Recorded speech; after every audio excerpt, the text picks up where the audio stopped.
Assalamualaikum warahmatullahi wabarakatuh. Alhamdulillahirabbil alamin wassalatu wassalamu ala asrafil anbiya'i wal mursalin nabiyina Muhammadin wa ala alihi wa sahbihi ajmain. Amma ba'du. Rabbi shrah li sadri wa yassir li amri wahlul 'uqdatam min lisani yafqahu qawli. Raditu billahi rabba wa bil islami dina wa bi Muhammadin nabiyya wa rasulah. Rabbi zidni ilma warzuqni fahma. Alhamdulillah, kita memanjatkan puji dan syukur kepada Allah Subhanahu wa taala. Pada hari ini insyaallah Anda semua mengikuti kegiatan pesantren kilat Sekolah Dasar Negeri 3 Landasan Timur di bulan yang penuh rahmat ini, di bulan suci Ramadan tahun 1442 Hijriah. Kemudian marilah kita memanjatkan salawat dan salam kepada junjungan kita Nabi besar Muhammad sallallahu alaihi wasallam. Allahumma shalli ala Muhammad. Dengan segalanya beliau yang akan memintakan kepada kita, memintakan syafaat dari Allah Subhanahu wa taala di hari yaumil qiyamah nantinya. Anda semua, hari ini Ustaz akan memberikan sedikit pencerahan atau mungkin pengingat kembali bagi kalian tentang bagaimana kehidupan Rasulullah. Hari ini kita akan sama-sama mendengarkan bagaimana cerita tentang Rasulullah SAW di masa kecil dan di masa remaja.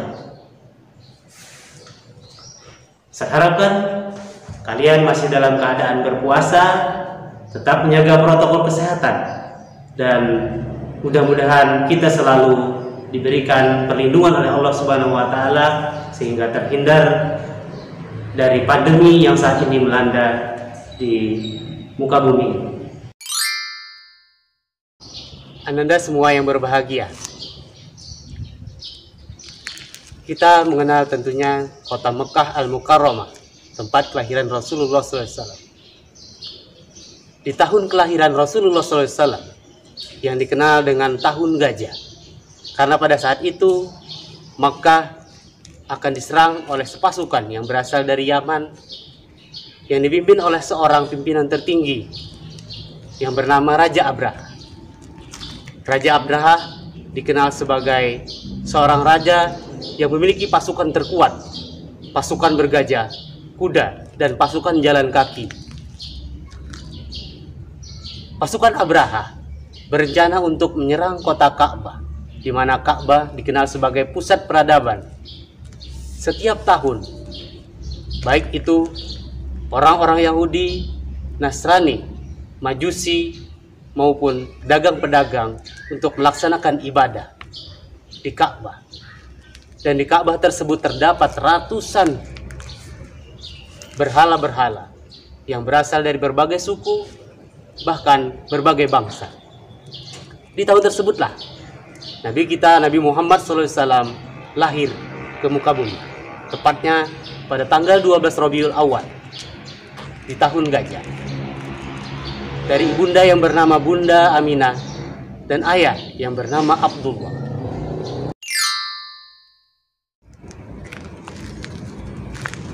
Anda semua yang berbahagia, ketika Muhammad kecil dilahirkan, beliau dalam keadaan yatim, sebab ayahanda Abdullah bin Abdul Muthalib telah meninggal dunia sejak Nabi di dalam kandungan ibunya Siti Aminah.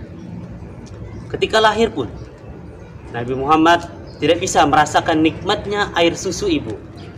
Oleh karena itu, Nabi Muhammad disusukan kepada seorang wanita yang bernama Halimatus Sa'diyah, di mana kebiasaan bangsa Arab bahwa anak-anak Arab yang berada di kota Mekah biasa disusukan oleh orang-orang yang berasal dari kampung agar anak tersebut dapat memiliki kepribadian yang lebih baik, bahasa yang asli, dan tentunya terhindar dari hiruk-pikuk kota. Nabi Muhammad disusui dan dibesarkan oleh Halimatus Sa'diyah hingga berumur 4 tahun. Setelah 4 tahun disusui dan dibesarkan oleh Halimatus Sa'diyah. Nabi Muhammad dikembalikan kepada orang tuanya, Ibunda Aminah, hingga usia 6 tahun. Pada usia tersebut, Ibunda Aminah meninggal dunia saat melakukan perjalanan ziarah ke makam Abdullah, ayahanda Rasulullah. Sejak saat itulah, di usia 6 tahun, Muhammad kecil sudah menyandang status yatim piatu. Kemudian, Nabi Muhammad dibesarkan dan dipelihara oleh kakek beliau yang bernama Abdul Muthalib.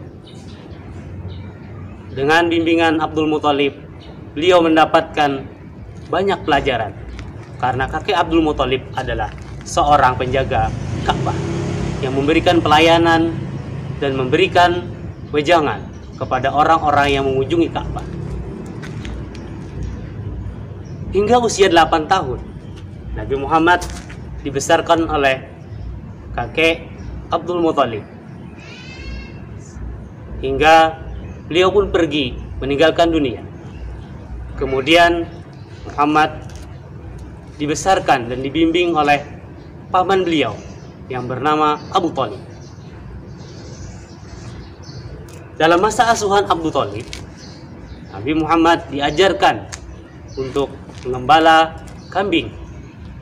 Kemudian diajarkan pula untuk mengenal berbagai macam kebudayaan, bahasa, dan tentunya berbagai kegiatan yang ada di masyarakat Mekah pada saat itu. Ananda semua, semoga puasanya masih kuat dan tetap semangat. Kita lanjutkan. Di masa pengasuhan dari kakek Abdul Muthalib, Nabi Muhammad muda dikenal sebagai seorang yang tangguh dan dikenal sebagai pemuda yang jujur. Sampai-sampai beliau diberikan gelar oleh masyarakat sebagai Al-Amin, artinya orang yang dapat dipercaya. Salah satu buktinya adalah ketika terjadi perdebatan antara suku-suku yang ada di Mekah. Pada saat itu, kota Mekah dilanda banjir besar yang menyebabkan selubung Ka'bah atau kain yang menutupi Ka'bah tersebut basah dan harus diganti. Pada saat itu terjadi konflik antara berbagai pimpinan suku. Siapakah yang pantas untuk meletakkan kain penutup Ka'bah tersebut? Akhirnya mereka semua bersepakat untuk membuat undian. Barang siapa yang lebih pagi atau yang pertama kali memasuki kota Makkah pada saat itu, maka dialah yang bisa memutuskan. Dan pada hari ditentukan, ternyata Muhammad mudalah yang memasuki kota Mekah terlebih dahulu. Sehingga Muhammad muda diberikan untuk mengambil keputusan. Dengan bijak, Muhammad muda memberikan keputusan bahwa batu Hajarul Aswad itu dan peletakan selubung Ka'bah tersebut harus diwakili oleh masing-masing suku. Sehingga masing-masing kepala suku memegang satu ujung kain. Dengan begitu, masyarakat Ka'bah, masyarakat Makkah pada saat itu terjadi perdamaian, hasil dari musyawarah dan kepercayaan atau Nabi Muhammad yang telah dipercaya masyarakat. Di masa remaja, Muhammad kecil juga dikenal sebagai seorang yang pemberani. Beliau sering bertugas sebagai pengumpul anak panah ketika terjadi perang antar suku atau antar golongan yang ada di Mekah. Beliau juga dikenal sebagai seorang penggembala kambing yang baik. Karena kejujurannya, beliau pula sering mendapatkan amanah untuk membawa dagangan-dagangan keluar kota Mekah, misalnya ke kota Syam dan ke kota Taif serta ke kota Yasrib.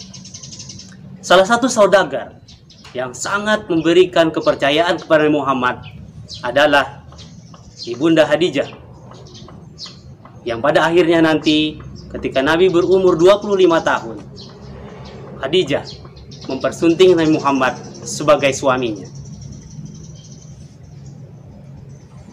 Singkat cerita, di usia Nabi ke-40 atau setelah 15 tahun pernikahannya dengan Khadijah, dan setelah 15 tahun kenabian, Rasulullah SAW akhirnya mendapatkan wahyu pertama saat beliau bertahanus atau merenung atas apa yang terjadi di muka bumi, tepatnya di Gua Hira.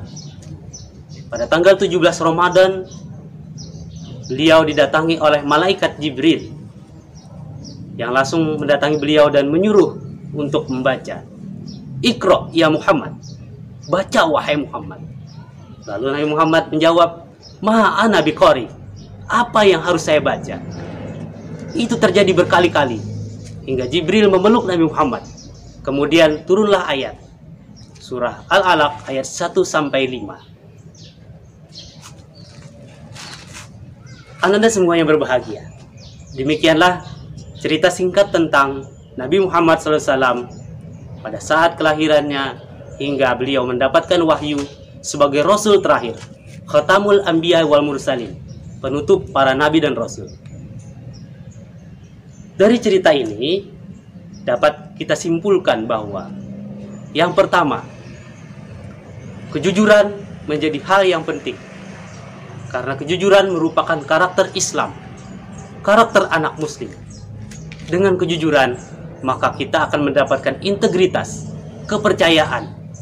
Dan insya Allah, dengan kepercayaan tersebut, kita akan bisa menjadi manusia yang terbaik, yang bisa menjadi rahmatan lil alamin. Demikian yang dapat saya sampaikan. Semoga puasa kita, ibadah kita, salat kita, dan semua amal-amal kebaikan kita di bulan suci Ramadan ini diterima dan diganjar pahala yang berlipat ganda oleh Allah Subhanahu wa Ta'ala. Tetap jaga kesehatan, atuhi protokol kesehatan, dan selalu semangat.